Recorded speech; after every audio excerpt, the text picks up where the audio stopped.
The dark cosmos. Stay cosmic. Something Has Awakened Underneath Our City by Tijana Petkovska.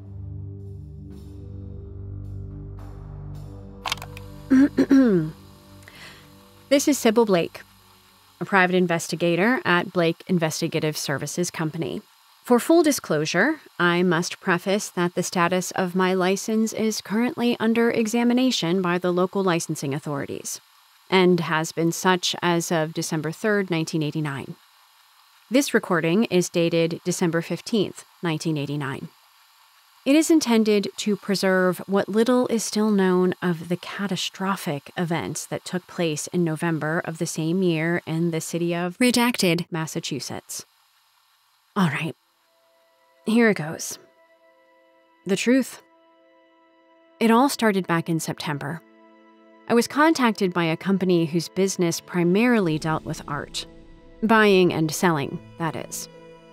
At first, naturally, I thought this was going to be a job about stolen artwork. Easy, I thought to myself. Track down the thief using my back channels, and circumvent the boys in blue to get the spoils back to the client quickly, sans legal action or any additional fuss. But man, was I wrong. There were warning signs about how difficult it was going to get from the start that I shouldn't have ignored. And connections that I should have made much earlier than I did. For instance, on the day of my first face-to-face appointment with a representative of the company, I got information via the telephone on a wanted fugitive that shouldn't have been engaged with in any way. I didn't think anything of it at the time, since those kinds of particulars weren't an interest of mine. They were merely a little aid my former colleagues from the Redacted PD would send over to me so that I could stay out of trouble. I'm not a bounty hunter. I don't get my hands dirty like that. I'm more of the catching others red-handed variety. Cheaters, thieves, frauds, and con men. Those bastards are my line of business. I'm telling you, Cybil, stay out of this. You don't have to tell me twice, Joey. This guy's a real piece of work. Used to be some sort of scientist. I forget the name. European. One of them smart types, so he would be peaceful, you would think. But nah. Captain says that he'd been running a cult. They call them the Depths Diviners. Mickey was part of the team that raided the house they were huddled in for months. Nasty stuff, Cybil. Mangled bodies, some half buried in the ground, others in the walls. From the state of him, they couldn't figure out if he was doing black magic or some kind of experiment down in the basement. The mangled bodies weren't even the most shocking discovery. He escaped with dozens of his followers before the team got there, though. Hiding somewhere in the city limits, they think. The feds are gonna get involved. Whoa. Why the heads up then, Joey? Seems like everything has been covered if the big guns are getting involved. I heard that some people outside of the law might be trying to find him, too. I'm not sure why, but you never know whose toes he might have stepped on. Don't just stupidly say yes to a paycheck over the next few weeks, yeah? Joey must have had a gut feeling that I'd get super deep in this damn situation, because he usually didn't call if something seemed shady. He would normally get the information to me through one of his rats on the street because he didn't want anyone from the old precinct to know that he'd been talking to me. I'd made enough enemies there before I handed in my badge and pistol for good. Joey and Mickey were the only two cops who still wanted to have anything to do with me from my former life as a detective. Or a real detective, as that SOB Mickey used to say. As soon as I hung up the telephone, feeling my shoulders tensing up a bit and my jaw clenching, there was a knock on my door before I could relax. It was my noon appointment, the representative from the art business. She wasn't what I expected, nor who I had spoken to over the telephone a week prior. If I didn't know any better, I would have said she was some kind of aristocracy, from her attitude down to the clothes she was wearing. Really stuck up, but was really pretty too. She walked in with an elegant stride and shook my hand firmly. then took a step back to look around and find a seat. Her coat was some kind of sleek wool that she wouldn't even dare put down. One look at my dusty office and my old blazer with mustard stains, and I could already tell she hated being here. By the state of my person, she had decided that she didn't trust me. I saw the disdain in the wrinkles of her scrunched-up nose while giving me the once-over with her gaze. However, it also seemed like she didn't have much of a choice and had to take what was being served. She spoke first, slowly but confidently. "My assistant explained the situation to you, I believe." He gave me the bare bones, Miss Bellini, Lucia Bellini. "Sounds Italian." She smirked politely to affirm my observation. "We'll be looking for some kind of stolen piece of art, if I understood correctly?" "Something like that. The object in question is an artifact that has been in the possession of my family for many generations. However, I wouldn't exactly call it an artwork, and I already know who stole it from my vault, Detective Blake." "Oh, you do you?" "Zoltan Varga, my lover." "Ex, you mean? Considering you think he stole—" "Detective." She interrupted me and then sighed heavily. That was clearly none of my business. "It's not photos of him in flagrante delicto that I'm after. I want him caught, brought back, and separated from the artifact that he managed to grab from under my nose." Miss Bellini looked away from me, her cold exterior cracking a little in the pause. There was a slight tremble in her tone when she continued. "He has the artifact. I'm certain of that, at least. It is an object that should have never, under any circumstances, seen the light of day. Not again. I worry for Zoltan. He's in too deep. He doesn't know what kind of power it holds and what it can do." "Say no more. All I needed was his name. I'll bring both back to you." She frowned at my comment, then stood up. I had been overly confident that I didn't need more information. Arrogant, even. "Detective, when I say that the artifact is dangerous, I mean it fully. It's not just an exaggeration. I lost my entire family because of it. If I hadn't hidden it in my vault once I arrived in America, there was a chance that I too would have gotten lost. Or maybe even the entire world if I had not been careful." "Christ, what is it? Not a weapon of mass destruction?" My nervous chuckle was met with her scornful look. I felt like a child getting ready to be scolded for commenting on things I was too young to understand. "It is an ancient device which I need back. Didn't you say so yourself, that that was all you needed to know? And let me just add this. Zoltan won't try to fence the artifact. I'm afraid that he'll try to open it and use it.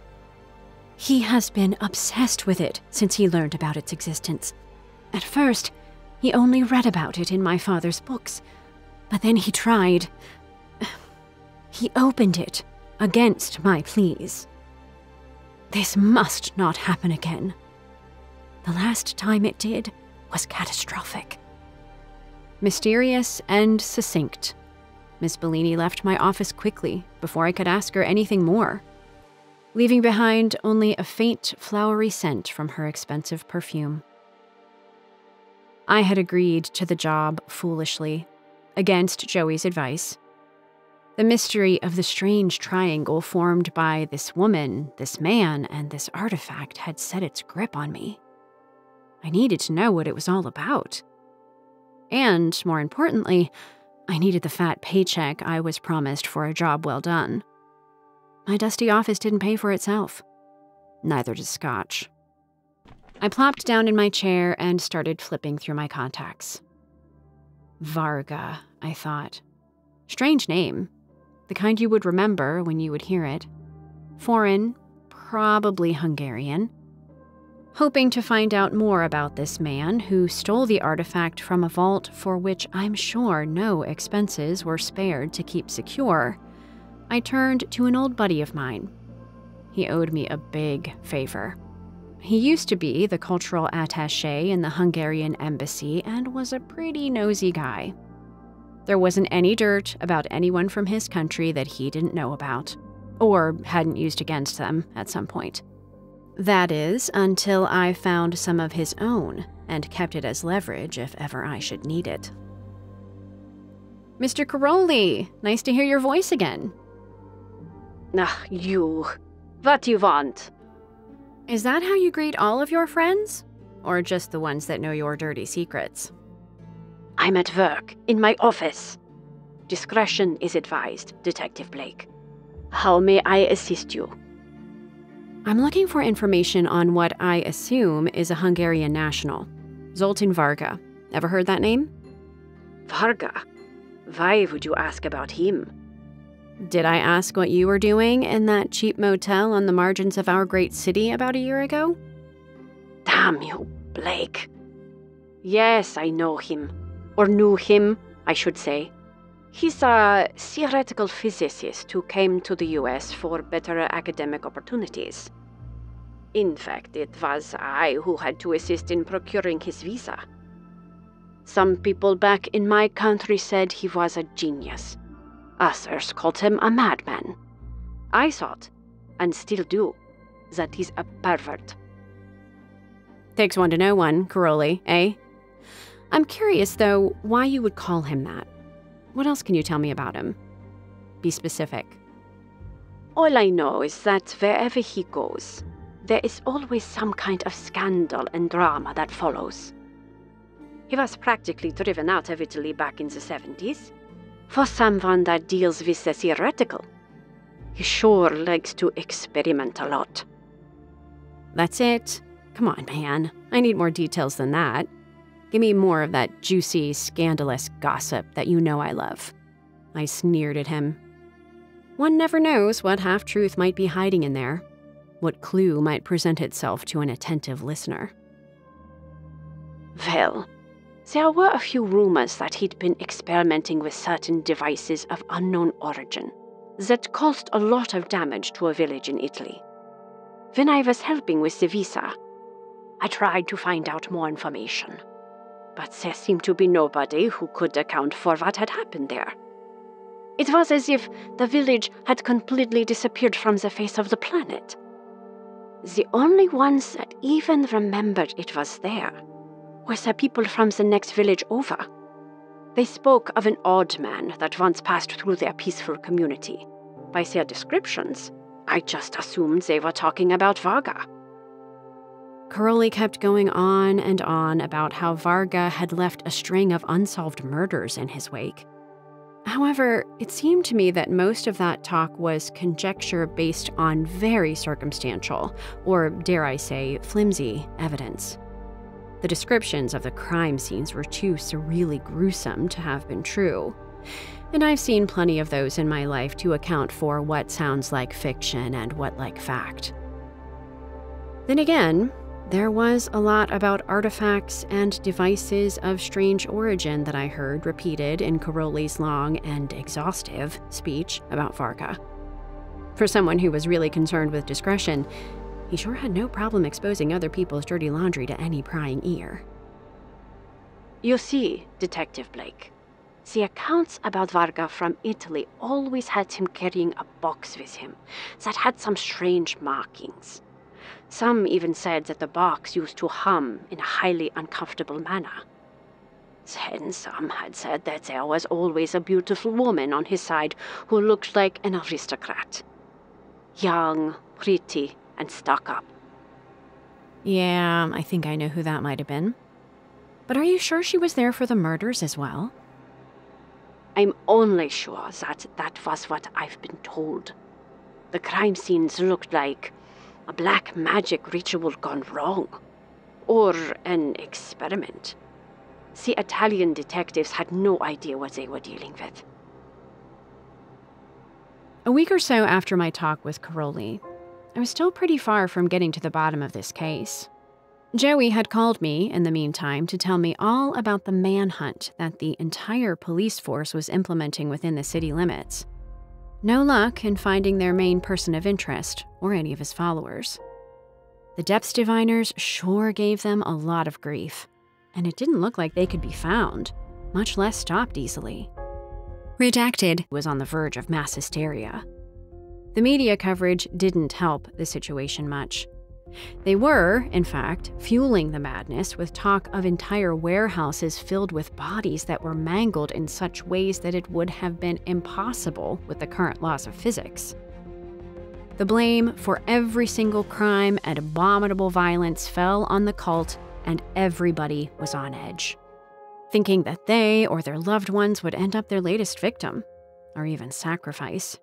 In truth, nobody knew what the depths diviners were doing, nor what they were all about.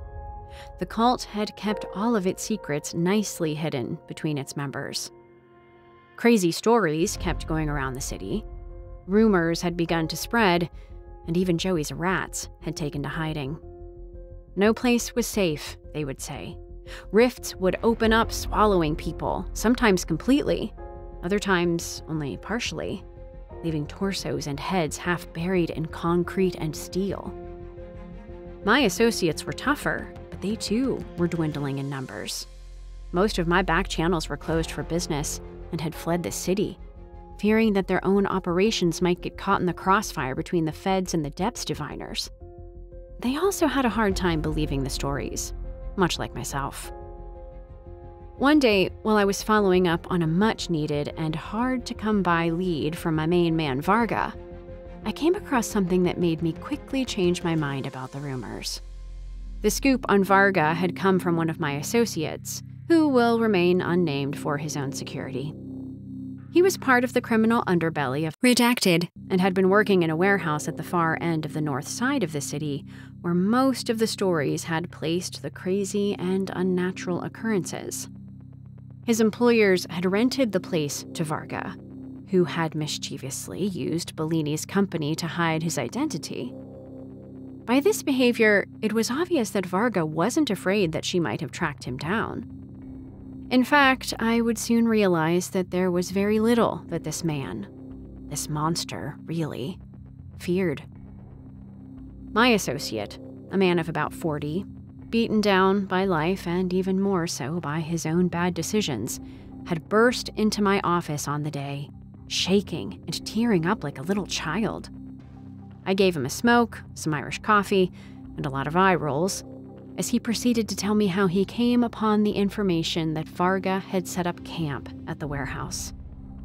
The account of my associate about what had been going on in the place was just as surreal as Caroli's descriptions, but almost too similar to be discounted. "Does he have the artifact?" I asked, and my associate squealed, shoving himself so deeply back into the chair that I thought he would simply disappear into it. Varga did have the artifact.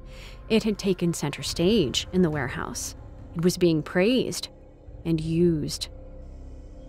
"What do you mean, praised? Varga's not alone there? Who's with him? How many of them are there?" The man barely answered my questions, stammering, crying, and outright storming out, then coming back a few times. He only managed to tell me what he had seen. "Boss, oh my God, boss, I swear I saw a rift open right in the middle of the warehouse where we used to sit for our break." He whimpered. He stood up and started pacing. "A few of them, the freaks, those cultists or whatever they are, they just fell right through it, into nothing. Then suddenly, whoosh, it closed and trapped a few poor souls in the ground itself. And his goons, they just shot them, bang, in the head. Better that way. Their screams were just hellish, boss. I mean, they shoot horses, don't they?" These were the horrors that would torment him, and also me, eventually. "Don't go there, boss. Don't do it. Whatever they're paying, it ain't worth it. It ain't worth nothing," said he, then stormed out of my office and didn't come back again. A dire warning, I thought, yet made plans to get to the warehouse by the end of the night and to see what was what. This was when I finally connected the dots that my person of interest was the same lunatic that had tormented the city for the previous months. Varga was the leader of the Depths Diviners. Seems so obvious now. But I was completely sidetracked by my own arrogance. He was the mastermind behind an untouchable group of sadists. The puzzle pieces became more obvious and easier to put together to see the final image, or what I thought would be the final one. I was, naturally, getting way ahead of myself. I had yet to uncover what the artifact was and how it served the cult. I needed my damned paycheck. And I needed to appease my curiosity. I couldn't explain away the things happening in the city as mere rumors or crazy stories anymore. There was more to this. There was something awful afoot. Before I left to get to my car, the telephone rang. I stopped for a moment and let it ring, not sure if I wanted to answer when I was in such a hurry. But I did. I just had that detective gut feeling that it might be important. Cybil. Joe? Cybil, for Christ's sakes, what did you do? What did I do? I don't... Who the hell did you talk to? I didn't understand what Joey was saying, or what he was asking me about. It was barely making any sense. The location of the cult has been discovered, and the military is getting involved now, Cybil. There's talk that this might become an international incident. All of us are being pulled from the case, and the city will be quarantined indefinitely. International? Because of Varga? No, because of you and your big mouth. Holy moly, what did Caroli spill? What did Little Miss Sunshine get me involved in? My heart was pounding in my ears, but I was still determined to get to that damned warehouse and figure this thing out.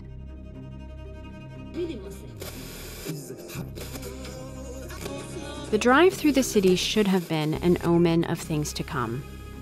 It was empty, and the thick November fog had settled heavily over everything. Deathly silent. Lonely barks were heard echoing here and there, then howling toward the dark and murky night sky. For a city of its size, redacted, sure seemed vacant that early in the evening. While it was cold already, the streets were never this barren. The fear of the Depths Diviners had driven everyone into hiding, in the safety of their homes, only to pick up where they had left off early in the morning in the fake shelter of the day. It took me more than half an hour to arrive at the warehouse from my office, even without traffic. The building was quite literally at the border where the city meets the imposing mountains and the wilderness. There was a long stretch of road with nothing but other warehouses on each side. As I was approaching the one where my associate used to work, I realized quickly that there wasn't any police there, nor the feds, or even the military as Joey had suggested over the telephone. I gripped my steering and prepared myself for the worst. Since there wasn't any inconspicuous place to park in the vicinity of the spot that Varga overtook, I had to leave my car and proceed on foot. About half a mile from the warehouse, I had started to notice lights, heard chatter among people, and saw them moving around the building. I had my piece on me, but I doubted it would help me much since there were at least 50 people outside and God knows how many more inside. It was then that I heard a familiar voice coming from the exit of the warehouse. You don't know what you're doing, Zoltan. You've already caused so much pain. If you do this, there will be no coming back from it.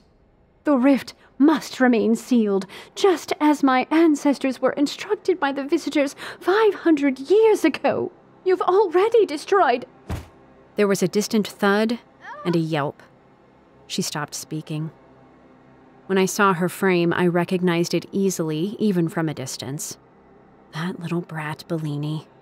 Why would she hire me if she knew where he was this whole time? I was furious, and I should have been scared, especially since I could see a few people carrying Bellini's body away. I didn't know if she was unconscious or already dead. But I couldn't take the chance and leave her with these savages if she was still alive. So I followed the men toward the back of the warehouse where they were taking her.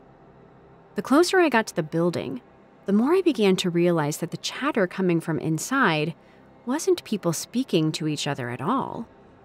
The sound became clearer, yet I had more trouble deciphering what it actually was. It was more mechanical than organic, more repetitive than chaotic, artificial. The men that were taking Bellini away had turned around the corner of the structure and were out of sight. My breath shortened at the thought that my client might be dead. The rest of the people that were moving around the warehouse had already gone inside.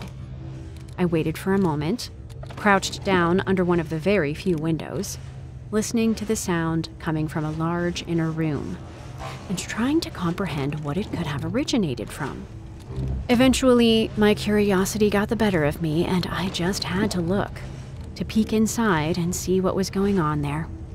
The first thing that struck me was the figure of Varga looming over some kind of object that was raised on a small platform and connected with cables to several different devices of human origin.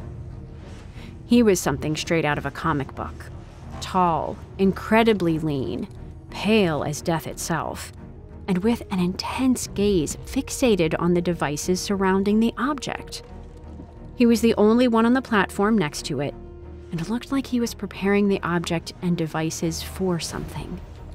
Everyone in the warehouse was silent in eager anticipation. I glanced at the faces surrounding the platform, and for a moment I thought how ordinary all those people looked, in stark contrast to their leader. They were just like you and me. The object, or, as you might have guessed by now, Bellini's dangerous artifact, wasn't any larger than your basic television. Its design was minimal. I would even go as far as to say that it was elegant. It was a black box with strange markings and signs that looked alien, plastered all over. But there was little I could really discern from my vantage point, just that the inscriptions didn't look like anything I'd seen before. The single standout characteristic of the artifact that could be seen, even from afar, was an elaborate and quite decorative etching of an eye. It looked alive, almost as if it was casting its malevolent stare through the crowd in front of the platform. From everything that I expected the depths diviners to be, what I saw before me wasn't even remotely as dramatic.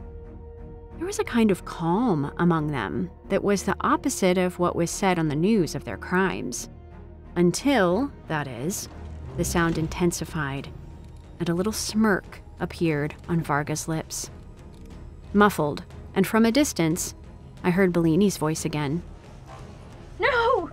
No, don't, Zoltan! You must not release it! The rift must remain closed! Hearing Bellini's screams snapped me out of my daze. She was still alive, and in need of help, which I couldn't deny her, since doing that would have pretty much forfeited my paycheck. I unholstered my gun, checked and loaded it, and then stepped toward the bend where I saw the men take Bellini previously. There was a feeling of increasing tension and tightness around my chest, which at first I brushed off as fear. But the tension kept increasing until I was almost unable to breathe.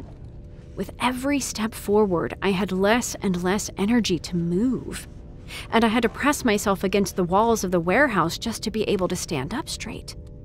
As my fingers touched the cold surface, I felt something odd.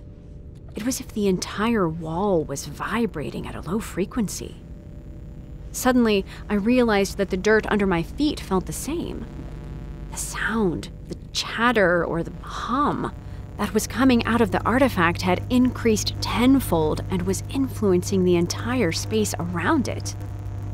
Eventually, I managed my way to the back of the warehouse where I found Bellini bound to a chair. This time, she was happy to see me. Blake, hurry! We must stop him! Let's get you out of here first. Isn't anyone guarding you? Where did they go? Back inside to witness the rift opening and the creature releasing from its prison. The answer shocked me into silence. I wasn't sure if she was mad or if I was for coming here alone. As soon as her feet were untied, Bellini got out of the chair and bolted toward the entrance of the warehouse. I staggered behind her slowly because I still felt the strange tension in my chest. "Bellini! Stop! My car is just there! That's where we need to get to!" She stopped and turned abruptly, looking at me dead in the eyes. "Did you not understand what I told you? You've barely said anything. The artifact is an ancient device that keeps the creature inside its cage. It stabilizes the force field so it can never cross back into any reality. It is currently being held between the innumerable dimensions in which the Earth exists. The planet itself keeps it from being pulled apart from forces far beyond our comprehension." I didn't understand what this woman was talking about and couldn't understand why I even got myself into this situation. Cheaters and thieves were my line of business. What was I even doing there? How did I let my greed and curiosity get the better of me? Oh, I should have listened to Joey. All of a sudden, the eerie sound stopped. There was a moment of silence, of stillness. I looked up above Bellini, above the warehouse, and gasped. I'm not sure if I could even describe what I saw as a monster. A giant tentacle had pierced through the ceiling of the warehouse, reaching 10 times as high as the building itself into the air. I couldn't contain a scream that felt like it had taken all of the oxygen out of my lungs, leaving a burning sensation to linger in its wake. Suddenly, massive eyes were looking down at me with some kind of alien intention that I couldn't interpret. One after another, more tentacles burst through the warehouse as the sound of screaming came from inside. Each limb was covered with malevolent eyes just like the one on the artifact. I prayed none of them would look in my direction. It's too late. I looked back down at her and tried meeting her gaze, wanting to ask what was happening because I couldn't believe it. But neither I nor she could speak. She was staring off into the distance toward the city. Her eyes were wide open in horror. "Too late," she mouthed, without sound. I finally turned to see what she was seeing. The city was almost fully visible beyond the long road that led up to the warehouse. There was an ocean of eyeing tentacles between the buildings, slithering slimily over cars and people. Waving high above the skyline were the bigger ones, which would soar even higher, then would smash like thunderous waves down upon it. I couldn't hear the screams from the people caught in the madness, but it felt like I could. I imagined it, horrific and desperate. But there was hope. Beyond the terrible sight of redacted being leveled by beings beyond comprehension, little specks could be seen approaching, like little dragonflies hovering over water. "The military! Finally!" I yelped, but Bellini just shook her head. She knew what was coming. That much she had told me back in my office a few months ago. Even if I didn't fully understand at the time and thought she was being overly dramatic, she had seen this before. She knew the consequences of releasing the gargantuan beings from their prison were never simple. Even if they could be stopped and put back, the lives of those who had survived were never going to be the same. If anything, because of the intolerable secret that everyone would have to keep. Before I could even ask Bellini what the creatures were and how they came to be in their prison, she was gone. The warehouse was stormed via land and air by the military. At first, I was happy to see them shooting and hacking at the giant tentacles that could pancake us all in a heartbeat. Salvation, I thought. But soon I realized that the attack wasn't solely directed toward the creatures. The soldiers were ruthless. They mercilessly shot and hacked away at both human and alien limbs. I suspected that the same thing was happening in the city. I'm not sure which rampage was worse. Varga was screaming from inside. It sounded like gibberish, but the eyeing tentacles seemed to respond to it, turning back down toward the warehouse and zeroing in on him. The odd sound came back. The tension and the vibration were going through everything around me, through me. I felt sick and puked all over myself from the intensity of what I felt physically. After a few moments, when I finally felt able to move again without puking or falling over, I peered back inside the warehouse. Varga was now facing off with the soldiers, who managed to get close to him. He looked savage, terrifying, almost inhuman. All around him were the tentacles that he seemed to be controlling. "It's over," I said to myself. There wasn't any hope. What can these mere humans do against beings that were quite literally out of this world? I was wrong. Suddenly, a thunderous boom came from the city. Then another one. Third, fourth, it kept going. I glanced back and saw that the skyline of Redacted was burning. The dragonfly-looking helicopters were dropping bombs on the city. All of those people. Everyone I knew was trapped between monster and flame, scurrying amongst the buildings or hiding wherever they could. That's at least how I imagined it was on the streets. From where I was standing, the battle looked like that of minuscule bugs fighting giant octopuses over and in an ocean of blazing buildings. Varga's screaming caught my attention again, and I looked back inside the warehouse again. I was gripping the sides of the glassless window, my fingers bleeding where I had caught them on the shards of broken glass. A single shot echoed loudly over the hum of the artifact, and Varga dropped like a stone. Within a few seconds, a flurry of soldiers pushed toward his body, attacking the tentacles that were trying to protect the corpse. I think the soldiers were trying to get to the artifact, but I didn't stick around to see. The second I saw an opportunity to escape, I sprinted toward my car and disappeared out of there, leaving none the wiser of my presence in the mess. I rode away without looking back. And that was the last time I heard the names Bellini or Varga ever again. Like most of the inhabitants of Redacted, I was driven out of the city. All of us who managed to live through the night are now left to fend for ourselves as we try to start anew with a story of a catastrophic event that wiped an entire city off the face of any and all maps. Just like that village in Italy in the 70s.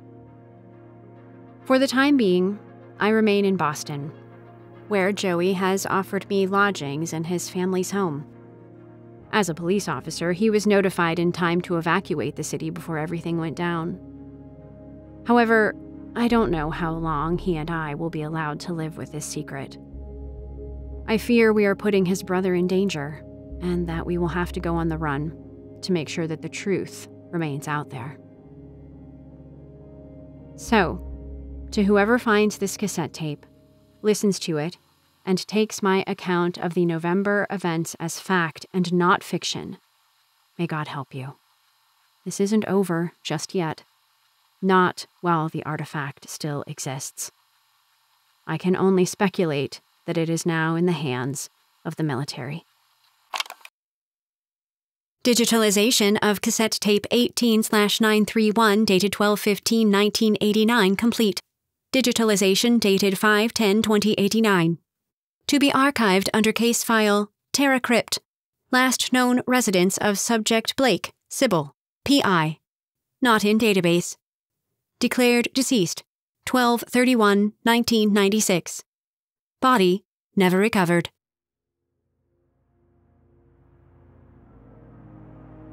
Hey, sci-fi horror fans. It's Carrie Drovlik. Thanks for tuning in. If you enjoyed this story, make sure to give it a thumbs up. Thank you to all our official members of the channel. Your support means a lot to us. Craving another scary tale? Click on that video on your screen. Until next time, everyone. And remember, stay cosmic.